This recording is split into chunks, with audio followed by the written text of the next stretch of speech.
Oh, Pak Eli. Kita buka dari sekarang jam 12, jam dimulai. Terima kasih, alhamdulillah. Dan beliau sudah sedemikian memberikan jembatan atau memfasilitasi dari kegiatan siang hari ini. Dan juga kami menyapa, alhamdulillah juga sudah hadir sahabat kakak saya yang luar biasa juga. Beliau insya Allah menjadi calon menteri katanya pendidikan. Kalau Pak Faisal insya Allah menjadi menteri pariwisata. Amin ya. Amin, kita doakan. Amin, amin. Amin ya Allah rabbal alamin. Kalau Pak yang satu ini beliau luar biasa sekali juga concern, dan alhamdulillah kita sama-sama berkecimpung di PGRI ya, alhamdulillah sama dengan saya, karena tadi saya sudah menyampaikan rasa bangga kepada rekan-rekan di PGRI. Alhamdulillah saya sampaikan bahwa narasumbernya salah satunya adalah beliau juga aktif di PGRI. Kita sapa, inilah kalau saya menyampaikannya adalah Kang Tope biasanya ya. Kang Mustafa, assalamualaikum. Ya, hatur nuhun Kang Mustafa, beliau luar biasa sekali dan alhamdulillah pengalamannya juga di bidang pendidikan vokasi dipastikan juga akan memberikan sharing lebih kepada kita silaturahmi ya dengan seluruh teman-teman peserta yang alhamdulillah siang hari ini terima kasih sudah tergabung 39 partisipan. Kemudian juga kami sampaikan terima kasih dan rasa bangga kepada semua teman-teman alumni dari STP yang dulu kita nama BPLP, NHI, dan sekarang STP Bandung. Terima kasih sudah bergabung di sini. Kemudian juga saya ingin menyampaikan terima kasih tak terhingga kepada rekan yang sudah hadir dari Politeknik ya, dari Makassar. Ada Pak Andi, ada Pak Daniel tadi itu, bersyukur sekali alhamdulillah sudah hadir, ada di tengah-tengah kita sharing dan nanti kita bisa menyampaikan beberapa cerita dari masing-masing lembaga yang dinaungi ya, karena beliau adalah di perguruan tinggi tentunya. Kemudian juga menyapa kembali dari rekan-rekan Bapak Ibu guru yang alih ganda atau pendidikan dengan program yang tadinya bukan UPW atau pariwisata sekarang tergabung. Alhamdulillah ada beberapa rekan kita. Jadi semuanya kita sampaikan salam pariwisata saja ya, supaya tidak ada pembedaan. Jadi tidak ada lagi yang ini dari alumni NHI, ini alumni STP, ini dari Politeknik dan lain-lain. Selamat datang semuanya. Inilah bincang bermanfaat pariwisata dan pendidikan vokasi. Baik, Bapak Ibu yang kami hormati, terutama yang kami hormati finalis atau narasumber pada kesempatan siang hari ini. Nah, kalau yang teman-teman dari NHI mungkin sudah tidak bertanya lagi siapa dengan saya yang hobinya kebanyakan cuap-cuap. Ya, terima kasih. Saya diberikan kepercayaan beberapa hari yang lalu dihubungi oleh Pak Faisal, dilanjut oleh Pak Mustafa untuk bergabung di sini. Kebanggaan dan kepercayaan yang luar biasa. Salam kenal untuk teman-teman yang di luar dari STP. Saya biasa dikenal dengan Ibu Nani dari SMP 1 Bogor. Kami sama-sama satu alumni dengan Kang Faisal dan juga Kang Tope dan juga teman-teman lainnya dari STP Bandung. Kami di bawah satu angkatan dengan beliau-beliau. Jadi saya boleh dikatakan mungkin ada angkatan ya. Kalau Kak Nati dengan yang lain tadi adalah satu angkatan dengan Kang Tope dan juga Kang Faisal. Baik, kesempatan siang hari ini Bapak Ibu, teman-teman, adik-adikku juga karena ada dari adik tingkat, semuanya keluarga besar pariwisata, kita terbagi ke dalam beberapa agenda. Yang pertama silaturahim ya, kita sudah sapa alhamdulillah. Semuanya dalam keadaan sehat, dalam kondisi pandemi COVID-19. Semoga di semua daerah kembali sehat, kembali normal, PSBB terselesaikan dengan baik dan sehat semuanya. Kemudian yang kedua, nanti kita akan bicara mengenai updating kebijakan Kemenparekraf. Nah ini saya suka agak rada susah ya. Kemenpar Ekonomi Kreatif ya kan. Nah ini nanti Pak Direktur yang akan menyampaikan seperti apa sih kebijakannya berkaitan dengan pandemi ini. Pariwisata adalah salah satu bidang yang paling merasakan dampak yang begitu kuat. Kita sedih sekali lah dengan kondisi yang ada, karena memang interaksi kita di bidang pariwisata jauh lebih kepada interaksi dengan manusia, sementara sekarang sangat dibatasi ya. Berikutnya adalah updating tentang tantangan pendidikan tinggi vokasi. Nah ini juga nanti akan disampaikan dari Pak Direktur langsung, dan juga ada beberapa bincang nanti dengan rekan-rekan yang dari perguruan tinggi tadi Politeknik dari Makassar tadi sudah hadir, alhamdulillah terima kasih. Berikutnya nanti adalah updating tentang pendidikan dan pembelajaran kejuruan pariwisata. Ini nanti akan disampaikan oleh Kang Mustafa. Seperti apa pendidikan dan pembelajaran kejuruan pariwisata saat ini jelang dari proyeksi pendidikan abad ke-21 yang berbicara tentang industri 4.0, bagaimana arahnya, yang kita tahu bahwa pendidikan saat ini harus menguatkan di 3 lini proyeksi pendidikan abad 21, karakter, kompetensi, dan literasi. Nah, ini nanti kita kupas tuntas dan kita bincang hangat lah ya, sambil kita sharing. Dan yang terakhir kita diskusi. Saya ingin sedikit memaparkan bagaimana teknik dari kegiatan bincang pada kesempatan siang hari ini supaya berjalan tertib. Mohon izin nanti kami akan sampaikan bahwa narasumber yang akan menyampaikan nanti Pak Direktur yang pertama, dilanjutkan oleh Pak Mustafa. Sebelumnya akan ada pemaparan dulu, kami berikan waktu kurang lebih masing-masing sebanyak 15 menit. Oh ya, Bapak Ibu, kita jalannya waktu hari ini insya Allah kita 2 jam, jadi sampai dengan dari jam 13 sampai dengan jam 15, insya Allah bermanfaat dan semuanya bisa menjadikan satu sharing yang profesional dan sama-sama bisa saling memberikan ilmu dan wawasan. Setelah nanti penyampaian jadi kami mohon tidak ada dulu pertanyaan dan diskusi, tapi finalis semua menyampaikan dulu paparan supaya ada gambaran. Setelah paparan selesai, nanti akan kita buka diskusi dengan sistem termin ya. Nah, mohon izin Bapak Ibu, karena memang kita semuanya dengan sistem daring, nanti find the participant Bapak Ibu di layar. Kalau memang ada yang ingin menyampaikan, tolong raise hand-nya untuk diberikan tanda supaya nanti ada gambaran bahwa siapa yang akan menyampaikan pendapat, pertanyaan atau apapun. Dan nanti pertanyaannya langsung saja ditujukannya kepada siapa.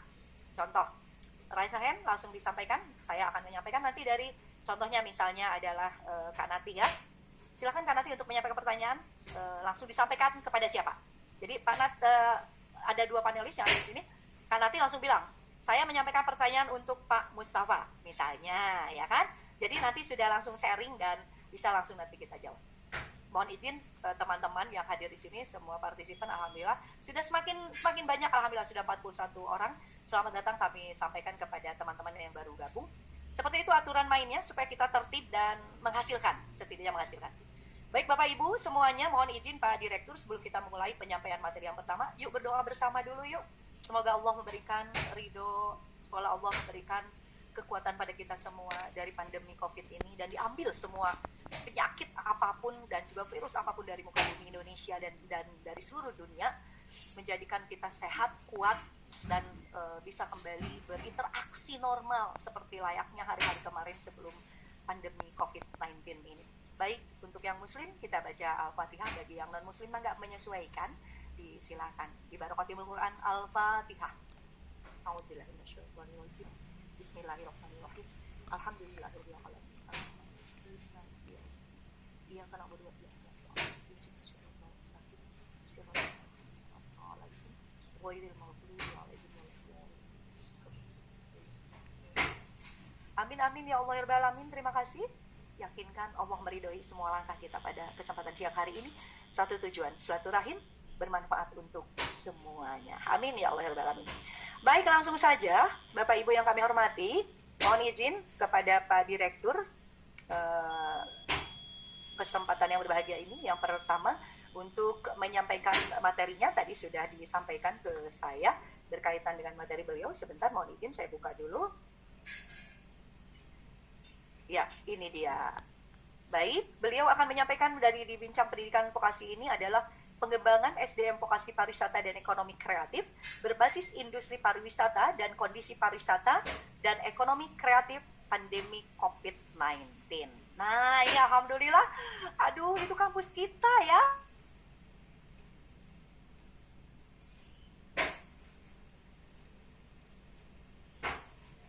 Makin menguatkan bahwa kami adalah bangga bagian dari STP Bandung. Baik, kita sapa langsung saja Pak Faisal, SST Par ME.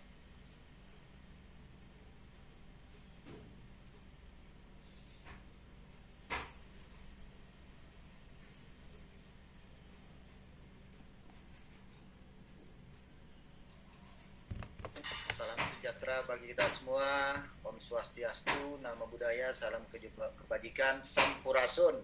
Sampes.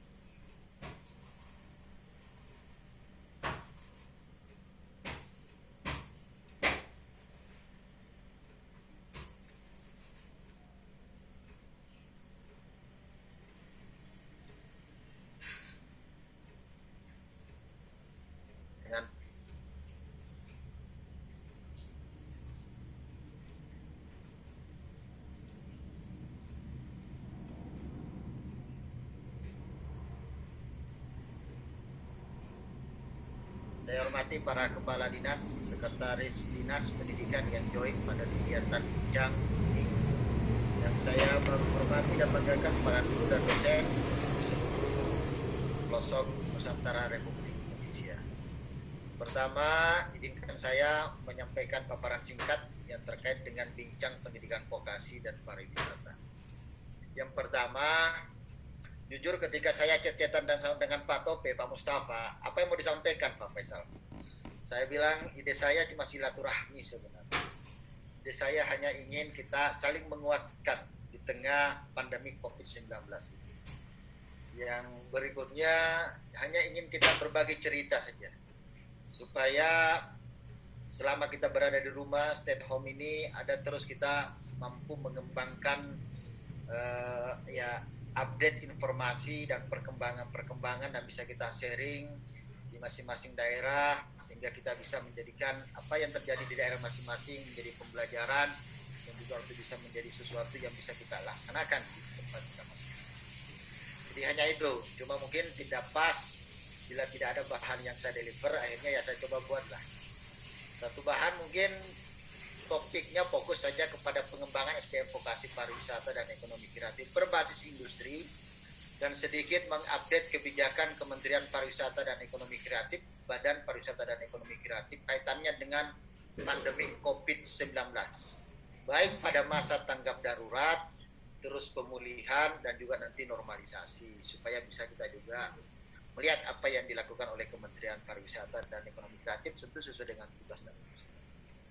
Jujur, tentu saya menyampaikan bahwa banyak hal yang tentu saya tidak pahami, banyak kekurangan yang tentu yang saya tidak kuasai terhadap apalagi namanya spektrum pendidikan vokasi dan pariwisata.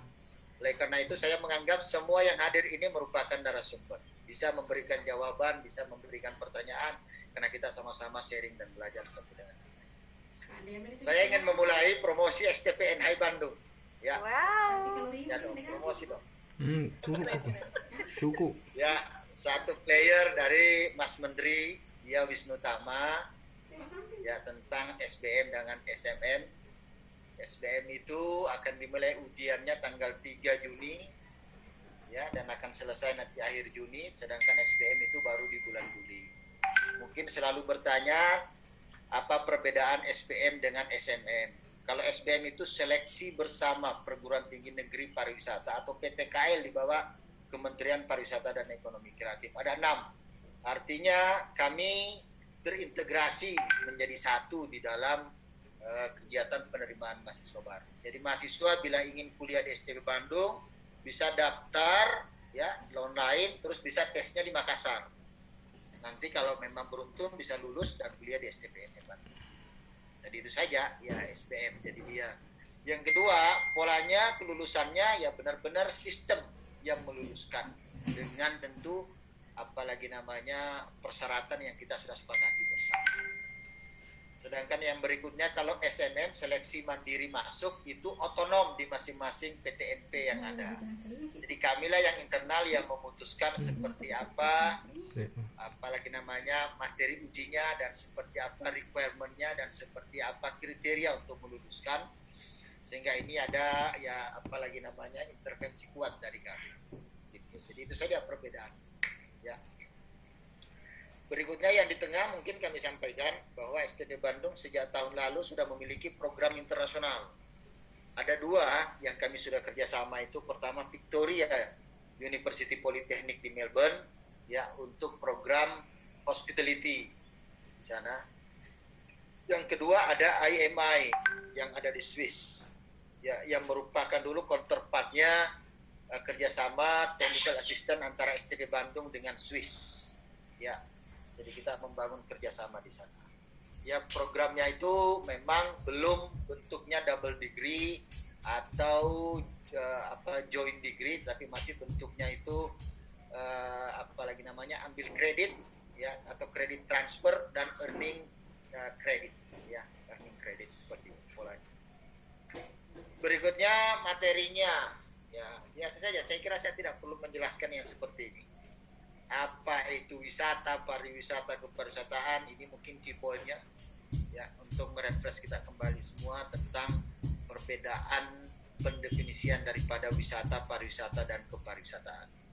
Ya, jadi perlu kita pahami orang pariwisata. Mungkin kalau orang awam hanya menggunakan satu istilah pariwisata, tapi kalau kita orang yang dididik dari pariwisata harus bisa membedakan apa itu wisata, apa itu pariwisata, dan apa itu kepariwisataan. Jadi kalau bicara secara makronya, secara hulunya, ya kepariwisataan. Kalau bicara secara hilirisasinya, ya berarti wisata.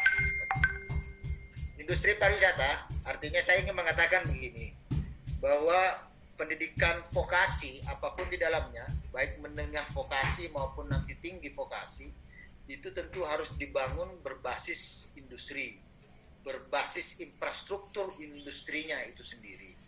Sehingga kita perlu sangat mengenal seperti apa pemetaan klaster daripada industri dan kebutuhannya untuk bisa kita bangunkan suatu program studi atau suatu kegiatan pelatihan-pelatihan yang berbasis vokasi, ya, berbasis kebutuhan industri.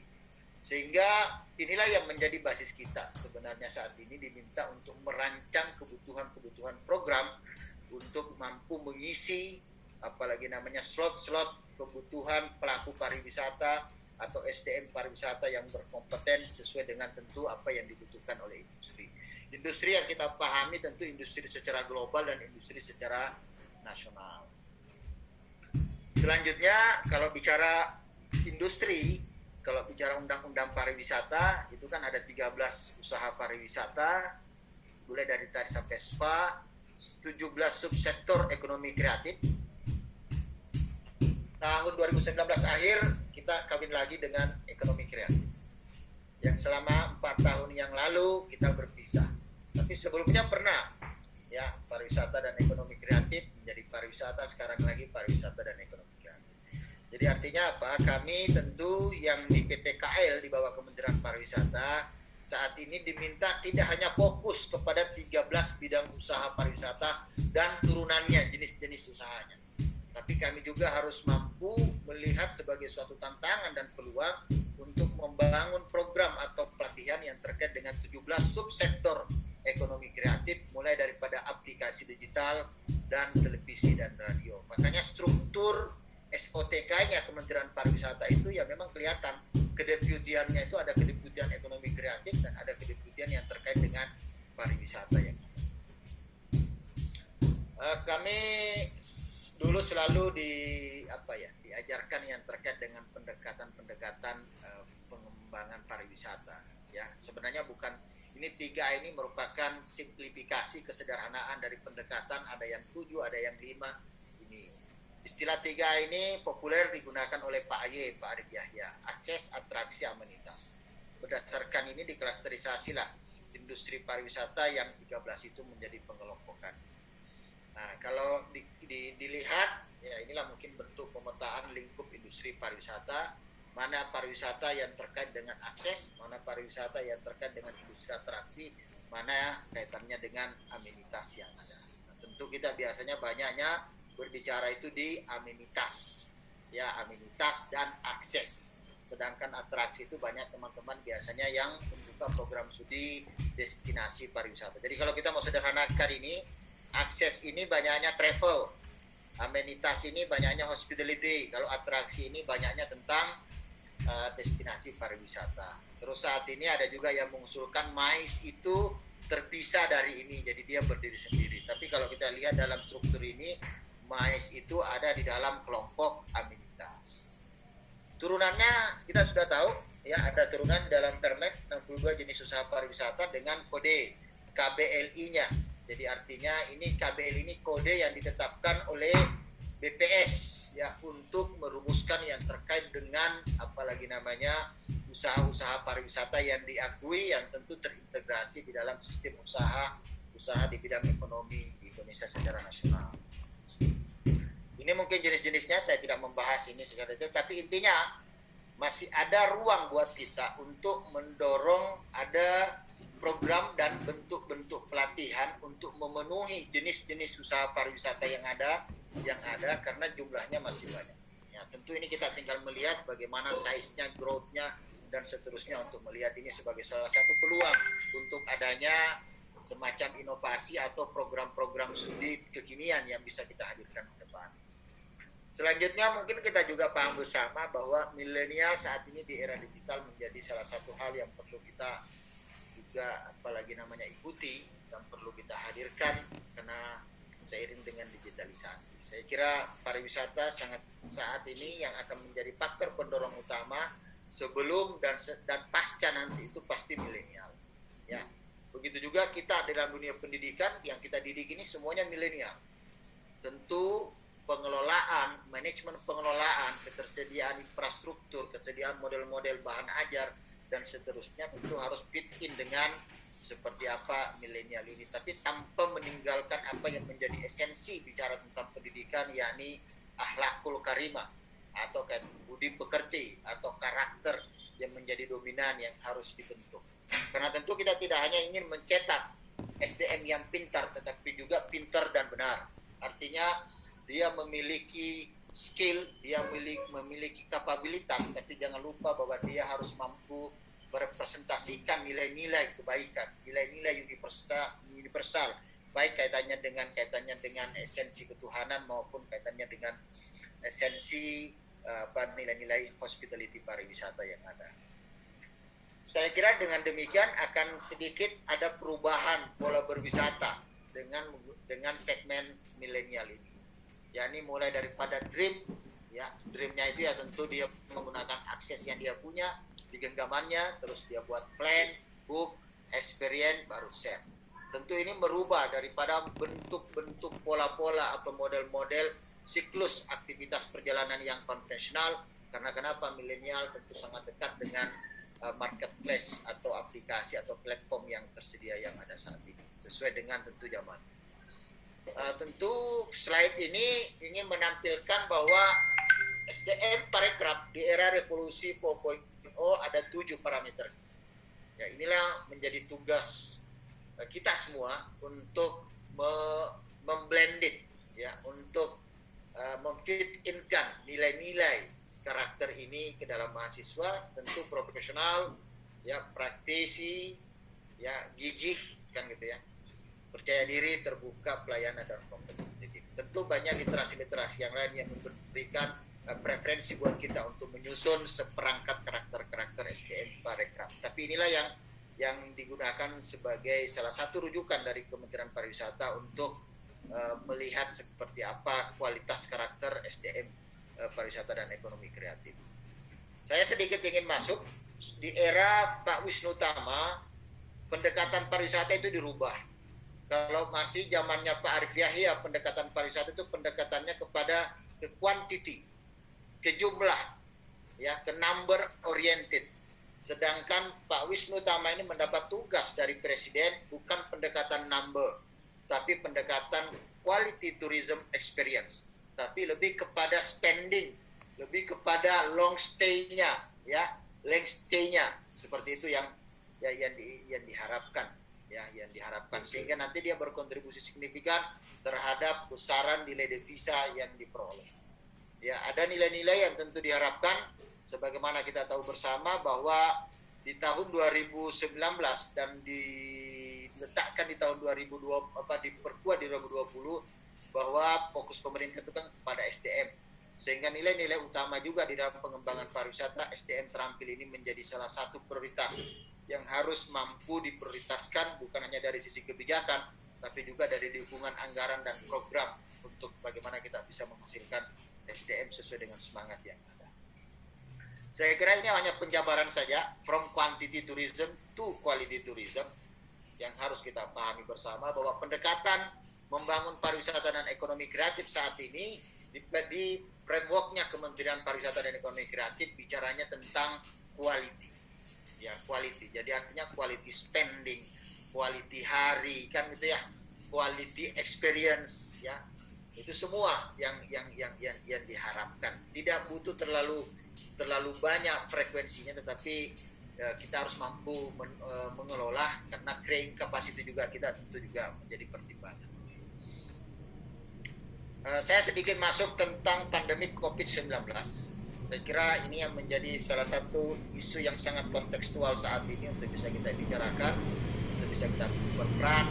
Tapi tentu yang jauh lebih penting, narasi statement apapun itu tidak akan ada gunanya apabila tidak ada suatu aksi nyata di dalam mendorong suatu kegiatan aksi kemanusiaan COVID-19. Tentu yang saya ingin sampaikan pada kesempatan ini, mari kita sama-sama di lingkungan pendidikan untuk berbuat ya, untuk memaknai ya pandemi COVID-19 ini dengan program-program aksi nyata kemanusiaan ya, walaupun kecil tapi bisa kita memberikan impact kepada masyarakat, kepada pelaku usaha, dan kepada yang terdampak secara tenaga kerja dan usaha yang ada. Saya kira itu yang harus kita mampu hadirkan di tengah ini, ya, dibanding hanya sekedar narasi-narasi yang.